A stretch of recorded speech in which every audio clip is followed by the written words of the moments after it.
অনেকে কিন্তু ভুলও বলে, অনেকে বলে মৃত্যুই শেষ, নাইলে এই প্রবাদ বাক্য কেন আসতো, চিতাতেই সব শেষ।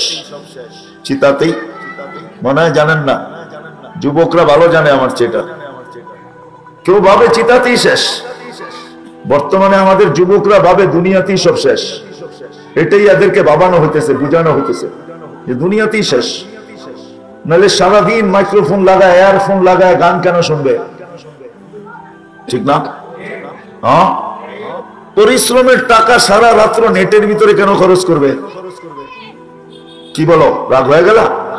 হ্যাঁ, জামদানি শাড়ি বানানো কি সহজ? এই পরিশ্রমটা কি সহজ? সত্য তো এটাই হবে, কারখানা আলার আবার রাগ হয়ে যায় কিনা। পরিশ্রম তুলনায় মজদুরি তো অতটুকু পাওয়া যায় না, ঠিক না? বেতন অতটুকু পাওয়া যায়, হ্যাঁ, কিন্তু তারপরে তো নেটের ভিতরে খরচ হয় না, হয় না? হ্যাঁ, এমবি শেষ হইতে দেরি, কিনতে দেরি করে না।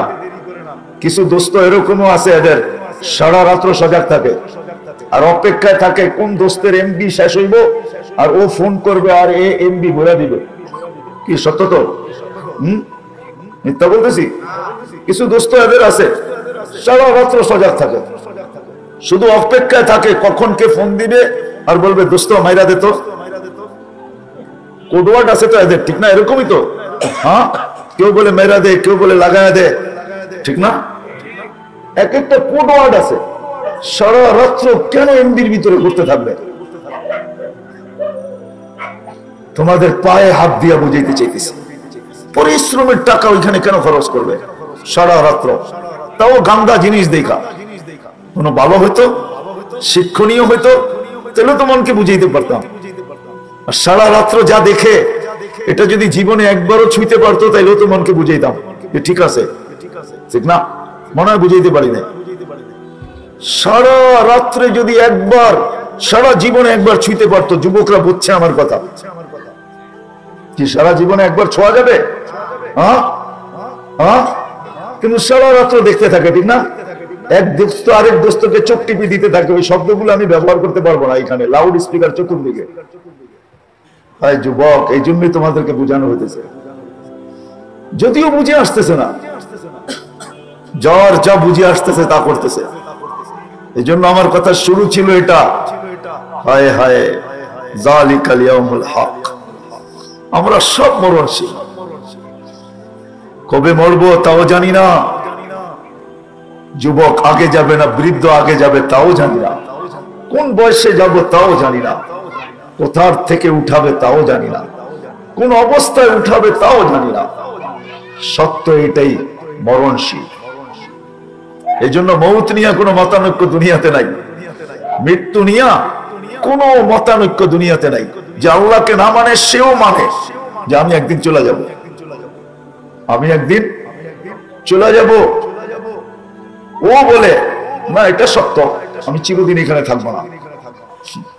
যদিও পরে অনেক কিছু বলবে, কিন্তু মৃত্যু নিয়ে কোনো মতানৈক্য দুনিয়াতে নাই। আমরা মরণশীল, চলে যেত।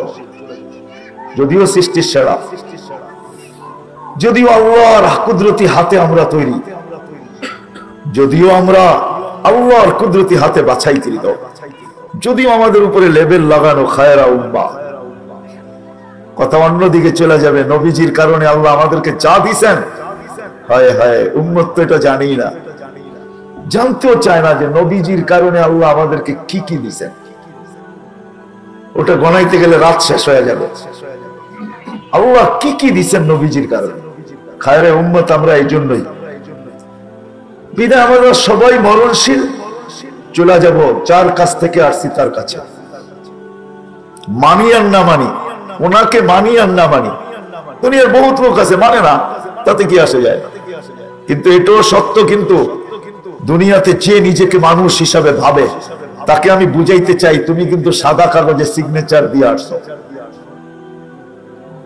কোরআন এটাই বলে, রাব্বিকুম ক্বালু বালা, ওটা কিন্তু সাদা কাগজের সিগনেচার ছিল। আল্লাহ শুধু সিগনেচার রাখেন নাই, কোরআন বলে কোরআন ফিঙ্গার ছাপও রাখছেন, ফিঙ্গার ছাপ। সাদা কাগজের সিগনেচার কিন্তু খতরনাক সিগনেচার। কি মনে হয় হুজুরদেরকে বুঝাইতে পারতেছেন? আপনারা একমত না আমার সাথে? বুঝানোর ভঙ্গিতে বলতেছি আর কি। আল্লাহ কিন্তু সাদা কাগজে সিগনেচার নিয়ে রাখছেন। যারা আজকে আল্লাহকে মানে না, ওরা কালকে বুঝবে আল্লাহ সিগনেচার সামনে নিয়ে আসবে।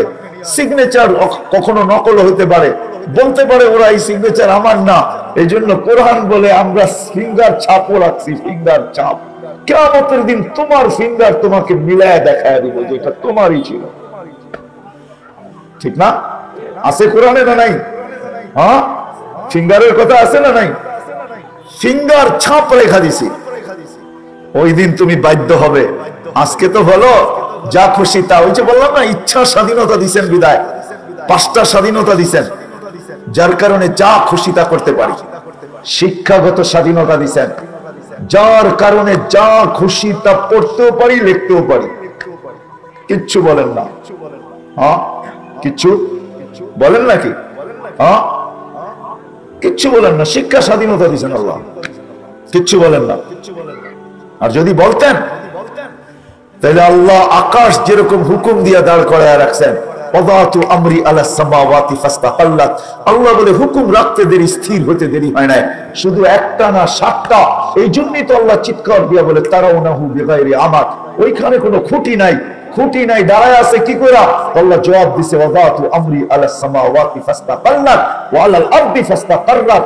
জমিনে রাখছি তো পানির উপরে ভাসমান হতে দেরি হয় নাই। ওয়া আলাল জিবালি ফাআরসাত, পাহাড়ের উপরে রাখছি তো দৃঢ় হতে দেরি হয় নাই। ওয়া আলাল বিহারি ওয়াল আউদিয়াতি ফাজারা, নদী নালা আর সমুদ্র মহাসমুদ্রে রাখতে দেরি, আমার হুকুম প্রবাহমান হতে দেরি হয় নাই। ওয়া আলাস সাহাবি ফাআমতারা, মেঘের উপরে রাখতে দেরি, বৃষ্টিতে রূপান্তরিত হতে দেরি হয় না। আলাল উয়ুনি ফানাবাআত, পাহাড়ের উপরে রাখতে দেরি, ফাইটা ঝর্ণা বাহির হতে দেরি হয় না। জমজম তো এটারই বিকাশ, ঠিক না? ওইখানে তো পানি ছিলই না। আল্লাহই তো বলতেছে আরদা গায়রা যিজারইন ইনদা বাইতিকাল মুহাররাম, ওখানে পানি নাই। কোত্থেকে পানি আসলো জমজম? আল্লাহ বলে ওয়াদাতু আমরি আলাল উয়ুনি ফানাবাআত, ঝর্ণার উপরে রাখতে দেরি, ফাইটা বাহির হতে দেরি হয় না। এই জন্যই তো জমজম আজ পর্যন্ত মানুষ 1 ইঞ্চি কমাইতে পারে না। 1 ইঞ্চি কমছে নাকি হুজুর?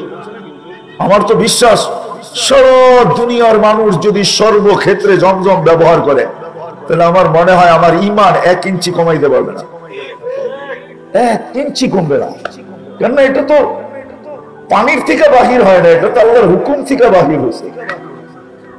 আল্লাহ বলে আমার হুকুম পাওয়ারফুল। যদি হুকুম দিতাম 1 শিক্ষা, তাহলে 1 শিক্ষাই তোমাকে শিখতে হতো। নাহলে চাবিকাঠি আল্লাহর কাছে আছে। এই জামদানি পল্লী আর তারাবতে যদি আল্লাহ বলে, যেমন আমাদের দেশের সিস্টেম আছে, পালাক্রমে বিদ্যুতের লোডশেডিং হয়, ঠিক না? এই এলাকা 1 ঘন্টা, ওই এলাকা 1 ঘন্টা, ওই এলাকা 1 ঘন্টা, ঠিক না? সত্য তো? আমি কোনো বিরোধিতা করতেছি না, সমালোচনা করতেছি না, বুঝানোর জন্য। আল্লাহ যদি বলতো যে তারাবতে ডেইলি, মাসে 1 বার না বৎসরে 1 বার 1 মিনিটের জন্য অক্সিজেন থাকবে না, অসুবিধা ছিল? কেউ কয় ছিল না, কেউ কয় ছিল। কোনটা মানবো? অসুবিধা ছিল? কি অসুবিধা? ময়রা সাইজ। হ্যাঁ যুবক, এই মজলিসের একজনও তো নাই যে আমাকে হাত উঠায়া বলবে যে আমি কোনোদিন 1 মিনিট ভাবি বা ভাবছি যে আমি তো 24 ঘন্টা আল্লাহর অক্সিজেন নিতেছি, আমি আল্লাহকে কি দিতেছি? এত দামি বিবেক দিলেন, এত দামি বুদ্ধি দিলেন, এত দামি বিদ্যা দিলেন, এত দামি অস্তিত্ব দিলেন, সৃষ্টির ভিতরে শ্রেষ্ঠত্বের মুকুট পড়াইলেন, নিজ হাতে বাছাই করলেন, লেবেল লাগাইলেন। হায় হায়, কি না দিছেন আমাদেরকে? আযকুরুকা ওয়ালাউ তানসানি, এই ঘোষণা পর্যন্ত দিলেন। 24 ঘন্টা তোকে সুরক্ষিত করি। আস্তুরুকা ওয়ালাউ তাকশানি, 24 ঘন্টা তোর সাথে লোকচুরি খেলি। রহমতি ইলাইকা নাজিল, আমার রহমত 24 ঘন্টা তোর উপরে অবতরণ হতে থাকে। হায় হায়, ওই মানুষটা, তারাবুর ওই মানুষটা 1 মিনিট ভাবে না। এতটুক বয়সে কেউ ভাবছে কিনা আমি জানি না যে 24 ঘন্টা অক্সিজেন নেই। আল্লাহ অক্সিজেন দিতেছেন 24 ঘন্টা, আমার ইচ্ছা মতো নিতেছি আর ছাড়তেছি। হায় হায়, আমি আল্লাহকে কতটুকু দিলাম? একজন দাড়ি পাকাওয়ালা বলুক যে আমি 1 মিনিট ভাবছি। একজন যুবক বলুক, 24 ঘন্টা আল্লাহ আমাকে অক্সিজেন দেয়, আমি আল্লাহকে কতটুকু দিলাম? 24 ঘন্টা আল্লাহ আমাদেরকে সুস্থ রাখেন। হায় হায়, জামদানির পল্লীওয়ালারা প্রতিদিন ক্লান্ত হয়ে যখন বাড়িতে ফিরি, যদি পাওয়ার ব্যাংকের মতো ক্লান্তিটা জমা থাকে 3 দিন, বলো চতুর্থ দিন কাজে শরীর চলবে না চলবে না? হ্যাঁ চলবে না? হ্যাঁ, শুধু ফ্যাক্টরি ওয়ালাদেরকে বলতেছি না, সবাইকে বলতেছি। সারা দিন পরিশ্রম করার পরে বিকালে যে ক্লান্তি আসে, যদি পাওয়ার ব্যাংকের মতো প্রতিদিন জমা হইতে থাকে আমার শরীরে, পাওয়ার ব্যাংকে তো জমাই থাকে, ঠিক না? পাওয়ার ব্যাংক চেনেন? বিদ্যুৎ জমা থাকে না মোবাইল চার্জ দেওয়ার জন্য? যদি ক্লান্তিটা জমা থাকে 3 দিন পরে আপনি কাজে যাবেন তো যাবেন কি করে বলেন? প্রতি রাত্রে এই ক্লান্তিটা কে দূর করে? কে মানেন তো? এটাই আল্লাহ এক হাদিসে কুদসির ভিতরে বলেন, এটাই বুঝান আল্লাহ। তুই সারাদিন ক্লান্ত হয়ে আসিস, তুই বিছনায় পিঠ রাখতে দেরি, আমি তোকে ঘুম পড়াইতে দেরি করি না। পিঠে থাপ্পি দিয়া তোকে ঘুম পড়াইয়া দেই, থাপ্পি দিয়া কুদরতি থাপ্পি আসে আর তুই ঘুম পড়া যাস, আর ঘুমের ভিতরে আমি শ্বাসের সাথে ক্লান্তিটাকে বাহির করি, প্রফুল্লতা তোর ভিতরে ঢুকাইতে থাকি, ক্লান্তি বাহির করতে থাকি। যদিও তুই সারা রাত্রে একবারও আমাকে ডাকিস নাই। এইখানে বহুত কম মানুষ আছে, আছে কিনা আমি জানি না, রাগ হয় না, যে রাত্রে উঠা 2-1 বার শুধু উঠা এরকম বলছি আল্লাহ আল্লাহ বলে 1 বার ডাকি, 2 বার ডাকি। এখানে নাই মনে হয় কেউ, হইলেও বহুত কম হবে যে ঘুমের থেকে ওইটা আল্লাহকে ডাকছি, আল্লাহ আল্লাহকে ডাকছি। না নারী না পুরুষ, আল্লাহ বলে ঘুম পড়াইয়া দিই, সকালে তোকে সতেজ করে তুলি, সতেজ চাঙ্গা করে তোকে তুলি। তো প্রথম স্বাধীনতা দিয়েছেন শিক্ষাগত, দ্বিতীয় স্বাধীনতা দিয়েছেন পেশাগত, তৃতীয় স্বাধীনতা দিয়েছেন মত আদর্শগত। এই জন্যই তো যা কিছু তা লেখা যায়, যা খুশি তা লেখা, লিখতেছে না? লিখতেছে না? হ্যাঁ, যার যা মনে চায় তাই লিখতেছে, ঠিক না? হ্যাঁ, প্রতিরোধ প্রতিবাদ পর্যন্ত করা যায় না, ঠিক না? অবস্থা কি? প্রতিবাদও এটা নিয়ে আলোচনাও করা যায় না, এটা আমার আলোচনার বিষয়। ওরা না, আল্লাহ আমাকে চকিদার বানায় পাঠায় নাই। আল্লাহ বলছে লাস্তা আলাইহিম বিমুসাইতির, তোকে চকিদার বানায় পাঠাই নাই। নবীজি আপনি চকিদার না। আমাদের কোন আল্লাহওয়ালা বলছিলেন জালেম কো জুলুম করনে দো, জুলুম হি উসকো লে ডুবেগা। করতে থাকো। এই জন্যই আমার কথা শুরু, এটা মানুষ মরণশীল, করতে থাকো, মওত একদিন আসবে। নবীর কোরআনও আমাদেরকে বুঝাইতেছে ইন তাসখারু মিন্না ফা ইন্না নাসখারু মিনকুম কামা তাসখারুন। আজকে লেখা বইলা কয়া মজা নিতেছো, তাই না? আসতেছে দিন আমরাও জান্নাতে বয়া বয়া মজা নিব তোমাদেরকে নিয়া, আমরাও